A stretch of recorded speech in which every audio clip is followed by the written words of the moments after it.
Here we go again. I wanted to talk today about a handful of things. Specifically, just to outline it, I wanted to talk about the New Age and the other thing I wanted to talk about is the concept in metaphysics of language as a virus. And I think I'll talk about the language virus thing first. So we're gonna ask ourselves, who are we gonna be today? We're gonna do the screen check. We're gonna make sure that we're trying to align ourselves with higher thought, but we're also outside. Maybe we get to touch trees and shit. We get to align ourselves with, both ends. So, just a quick preface, but I often talk about trying to get solitude in nature as, if there were one thing that you could do for yourself. Find solitude in nature. Listen to that small, still voice inside, that you can only really hear when you're in a place of absolute peace, when your thoughts have run themselves to the point of exhaustion. Your body no longer feels restless, when you feel at once a sense of stillness and peace, and you can truly listen, and listen from within. So I've been thinking a lot about language and something, I've heard referred to as like neuro-linguistic programming. But it's essentially the fact that when we hear a certain word, which is exclaimed by a voice to create a vibrational tone, it can create a symbol or a picture in our mind. And that symbol or picture in our mind is not necessarily representational of what is intended by the speaker. If the speaker is intelligent, they will understand colloquialisms, and they will be able to weigh the power of colloquial definition against the power of official definition. And the reason I feel as though there's a split between those two things is because language has been used as a weapon on people, for centuries, I'm sure. And many magicians, black magicians, know this. Language is, at the heart of the art of confusion, disorientation. We can think of things like gaslighting or simply lying. These all involve the word, something being exclaimed to create an impression in others, and then that impression being violated. I find it very, very interesting to think of the serpent in the Garden of Eden as having changed God's word ever so slightly, or to have asked Eve, did God really not say to eat the fruit in the garden? I'm sorry, this is itself a paraphrase, so this is not intentional subtlety right now. People believe me. But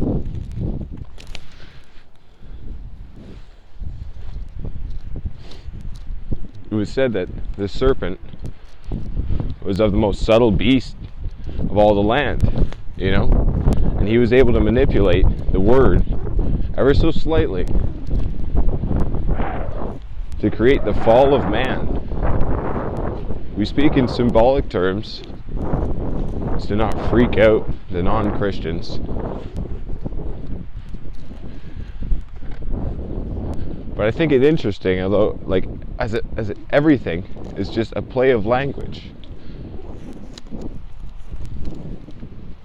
And it was through the manipulation of language, of lying,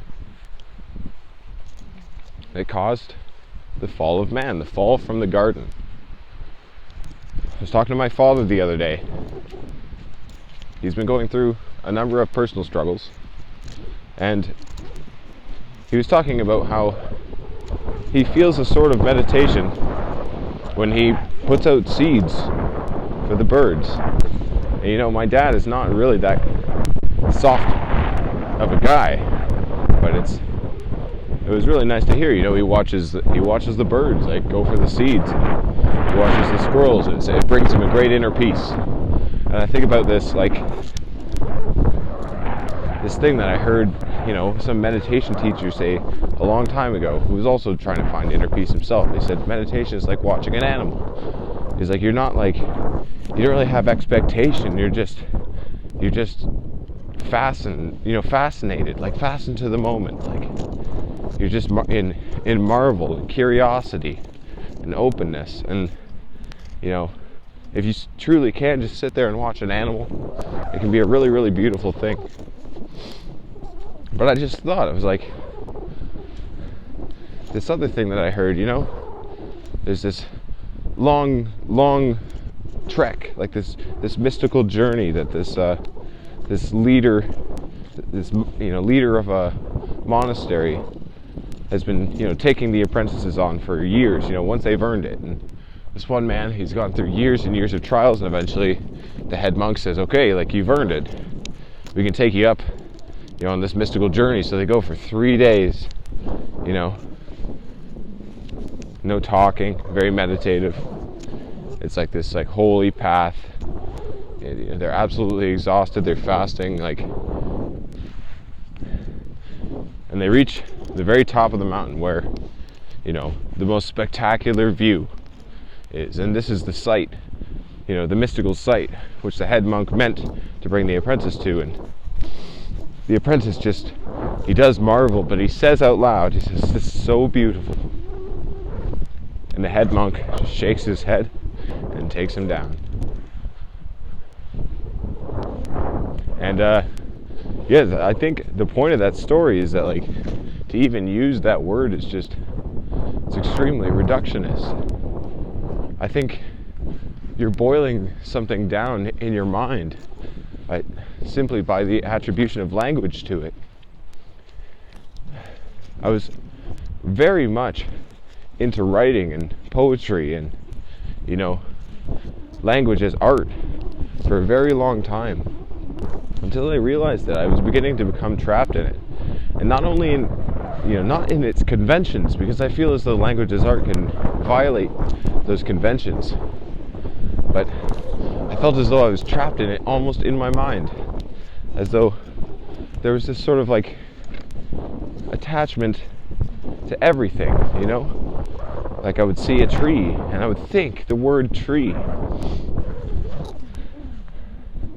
or I would like step on a leaf in the autumn and I would think the word crunch. Like this automatic onomatopoeia sort of thing just happening in my head. And it's a beautiful thing to become so disoriented, not necessarily via the faculty of language, but just, you know, so disoriented, whether in ecstasy or in maybe the opposite, where it's just an absolute, like, so close to sleep but still awake sort of feeling, where language simply does not exist and you can't experience the world fully. Something I usually say to shopkeepers if it's been a while is, oh, like, you know, thank you. Oh, I noticed that that's probably the first time I have opened my mouth in, like, you know, a whole day or sometimes a weekend. Like, not since I've been making these videos, I guess, but that used to be the case. It's very interesting when you just like cease to speak, your body can so automatically go back to language and, you know, crank it out. But just like when you haven't seen a commercial for a really long time, it can be very jarring. all of a sudden be in the realm of words, understanding. Because that's just the thing. It's not as though everything that you perceive is just like onomatopoeia, like in your brain. Like, it doesn't just create pictures for everything. Like, there are metaphysical concepts too that are coming from beyond the senses, and those things are being added to your perceptions, added to your voice.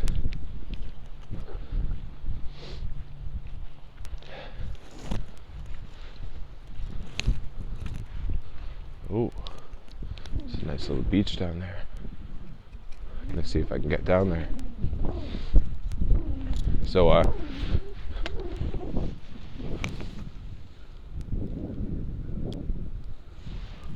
the point is, language acts in this way that a virus can act, you know? It's transmitted from person to person. At birth, like, we don't have it, but it is like given to us, you know, by our parents instantly. We begin to like exit the purity of meaning. And I think where human motivation is involved, there is a veil that is put between true meaning and language. That veil is simply comprehension. Oh, I got a person on the trail, one sec. Oh, it's my student.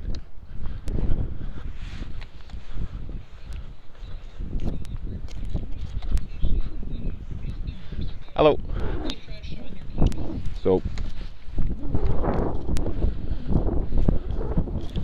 William S. Burroughs is a good guy to check out if you're interested in learning more about language as a virus. But be careful when navigating his books, because they're a little ridiculous sometimes. He's a lot of fun, but you know, I think he was the last novelist to be tried for censorship. The book Naked Lunch, something like that, would just be beloved by society today. But the 1950s society, I think it was quite shocking.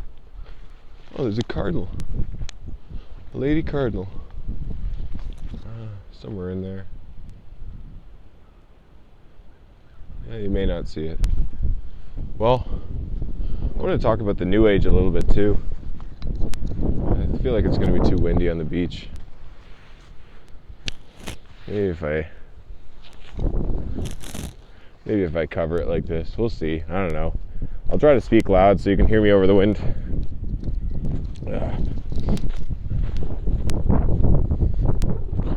So, the New Age movement is something that a lot of people got swept up in, having found, you know, their value structure, which is heavily rooted in Christianity and Western philosophy, is pulled out completely out from under them.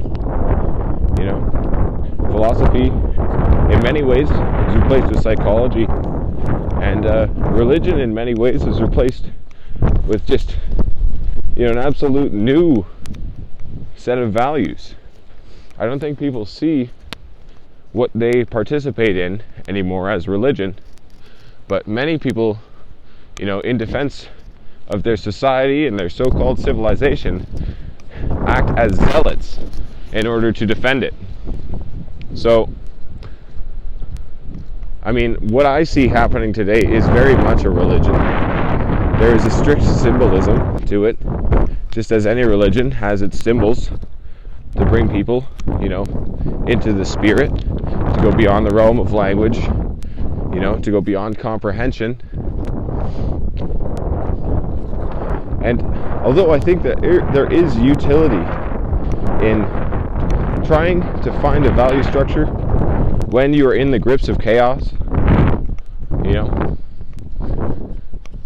I think it's very easy to be swept up by, you know, false prophets or wolves in sheep's clothing. Your sense of what is true is very holy. we're going to go to 20. And I don't think that you should just simply give that to someone else. But when you are so veiled, and understanding what a veil is as like a drug addiction or an extreme emotion, there are so many other veils in this world. Alcohol definitely being one. And I don't have to get into everything but if you are veiled, you have to understand that your sense of truth is obscured.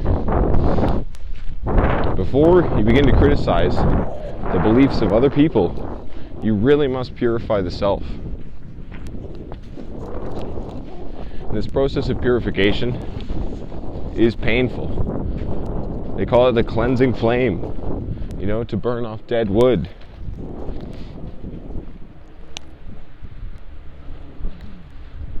It all seems as though it's for the greater good.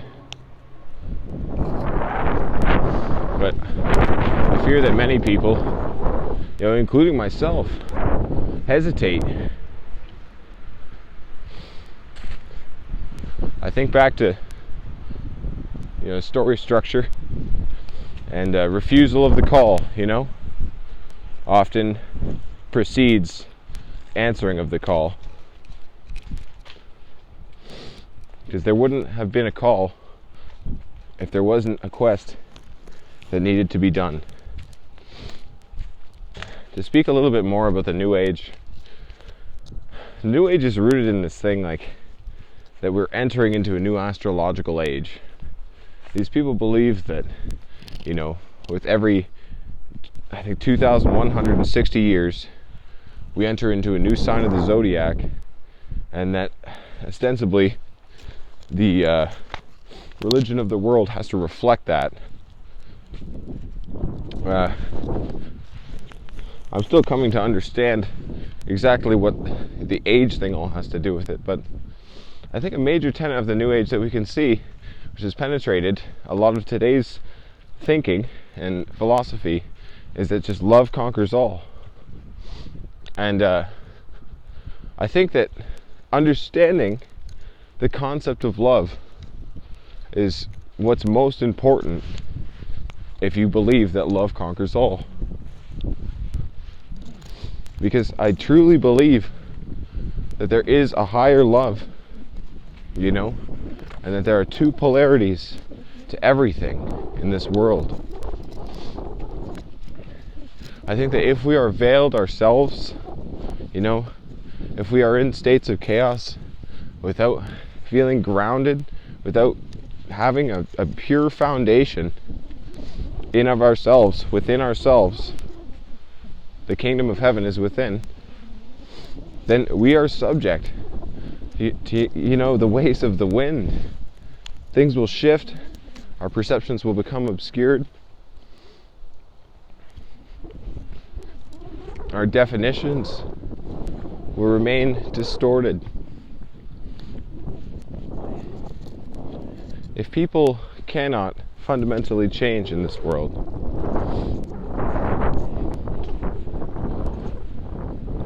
there certainly must be something inside of them that goes through a process of transformation, at very least.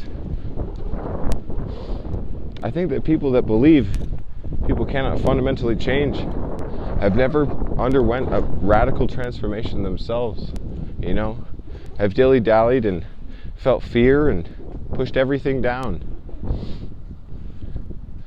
It's those states of chaos which you have to battle, It's those highly emotional states which reside within you if they are based in trauma.